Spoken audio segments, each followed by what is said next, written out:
नमस्कार, आप देख रहे हैं जनसंवाद 24x7। खबर दिखाने से पहले आज दर्शकों से हमें कुछ कहना है। जनसंवाद हमेशा जन समस्याएं, जनता की खबरें, जनहित की खबरें अपने दर्शकों को दिखाता रहा है।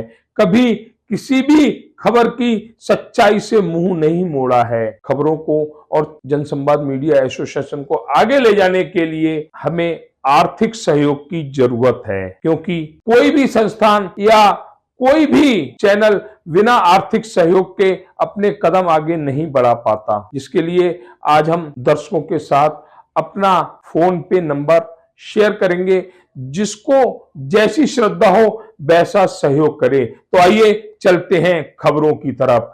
23 नवंबर 2024 को जहां 2 राज्यों के विधानसभा चुनावों के नतीजे आए, वहीं 46 विधानसभा के उपचुनाव और 2 लोकसभा सीटों के उपचुनाव के भी नतीजे 23 नवंबर 2024 को आए।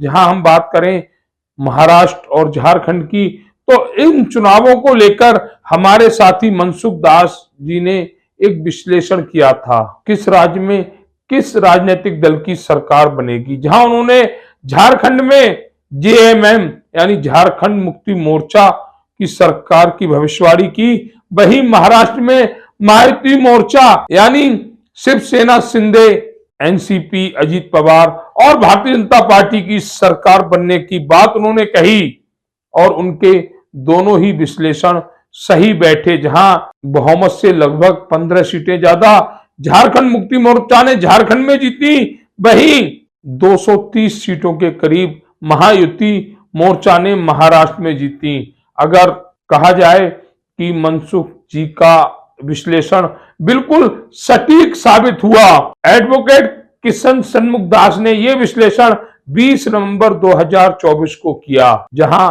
शाम को सभी अपने एग्जिट पोल दिखा रहे थे।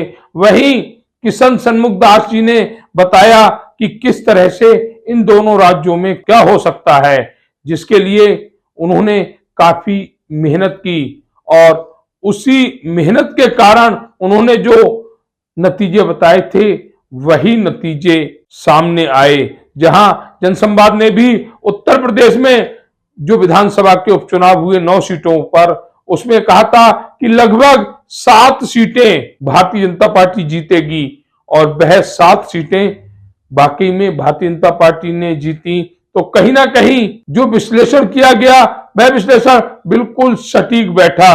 आगे ही अन्य चुनावों में हम आपको अपना विश्लेषण दिखाते रहेंगे, किस राज्य में किस तरह से कौन से राजनीतिक दल सरकार बना सकते हैं या सत्ता में आ सकते हैं। मैं एडवोकेट किशन सन्मुख दास भावनानी गोंदिया महाराष्ट्र से 20 नवंबर 2024 को गोंदिया में जब इलेक्शन हुए तो मैंने फिर 21 नवंबर 2024 को सब चीज़ों का विश्लेषण करके मैंने एक एग्जिस्ट पोल बनाया। उसमें 3 चीज़ें मैंने कही थी। पहली चीज़ कही थी कि इतनी भारी कंपटीशन और इतने भारी इसके बाद भी महायुति सरकार आएगी। दूसरी चीज़ मैंने कही थी कि झारखंड में शिबू सोरेन सरकार रिटर्न होगी। और तीसरी चीज़ मैंने कही थी कि गोंदिया हमारे विधानसभा क्षेत्र में विनोद जी अग्रवाल चुनाव जीतेंगे। ये तीनों चीज़ें ही एकदम सटीक साबित हुई और जब आज 23 नवंबर 2024 को जब रिजल्ट आया कल, तो उसमें ये तीनों चीज़ें सब सटीक सिद्ध हुई। ये यहाँ पे चीज़ हुई। अब हम इसके आगे बढ़ेंगे कि हम देखेंगे कि ये इतनी भारी जीत, जो कि जैसे 230 सीटें करीब करीब महायुति को आ रही है। अब इन तीनों चीज़ों के ऊपर क्या कारण है इनको मैं बताऊंगा। इन तीनों चीज़ों का महत्वपूर्ण कारण यह है कि भाजपा की और महायुति की बहुत भारी रणनीति बनाया इनने। सबसे पहले भाजपा ने 10,000 कार्यकर्ताओं का एक उनके ओपिनियंस जानने के लिए 5-6 ओपिनियन एक कार्यकर्ता को देने के लिए कहा। ये कारण यह था कि जब लोकसभा का चुनाव हुआ था तो महायुति को 48 में से मात्र 18 सीटें मिली थी, यानी 30 सीटें महाआघाड़ी को मिली थी। तो एकदम ये सटीक रह गए थे उनने, इसलिए ये रणनीति उन्हें बनाया। उनकी पहली रणनीति थी कि 10,000 कार्यकर्ताओं से उन्हें ओपिनियन से लिए। दूसरी इनकी रणनीति बनाई कि इन्हें लाडली बहना योजना को स्टार्ट किए और उससे बहुत भारी फर्क पड़ा। तीसरी इनकी रणनीति नारे, बटेंगे तो कटेंगे, एक हैं तो सेफ हैं, ये चीज़ों ने बहुत काम किया और इनकी जीत, मेरा मानना ऐसा कि ऐसे सुनिश्चित हो गई। अभी हम दूसरी चीज़ पे जाएंगे कि जब जीत इनकी सुनिश्चित हो गई है, आ गई है, तो सवाल है कि महायुति में से अब मुख्यमंत्री किस पार्टी का बनेगा। सबका इशारा है कि भाजपा का ही मुख्यमंत्री होगा। हालांकि कल रिजल्ट आने के बाद में उद्धव साहब ठाकरे ने भी कहा था कि मुख्यमंत्री भाजपा का होना चाहिए, लेकिन मेरा इसमें विश्लेषण और अनुमान है कि मुख्यमंत्री एकनाथ शिंदे साहब ही होंगे शिवसेना के, क्योंकि इसके पीछे कारण यह है कि भाजपा एक बहुत ही सटीक एक प्रवृत्ति की पार्टी है। वो जरूर सोचेगी कि उनके नेतृत्व में सरकार है, उनके नेतृत्व में हम लड़े हैं, इतनी भारी हमने जीत दर्ज की है, इसमें इनका भी बहुत योगदान है। हालांकि बीजेपी का भी योगदान था, राका का योगदान था, लेकिन मुख्यमंत्री भी एकनाथ शिंदे साहब ही हैं। तो मेरा ऐसा अनुमान है कि मुख्यमंत्री हो सकता है कि शिवसेना एकनाथ शिंदे ही बने रहें। ये सटीक मेरा विश्लेषण है, अब आगे पता चलेगा क्या होगा। तीसरी चीज़ मैं अपने क्षेत्र के बारे में कहना चाहूँगा। हमारे क्षेत्र से, जैसे मैंने पहले ही कहा था कि विनोद जी अग्रवाल जीत के आएंगे, वो जीत के आए।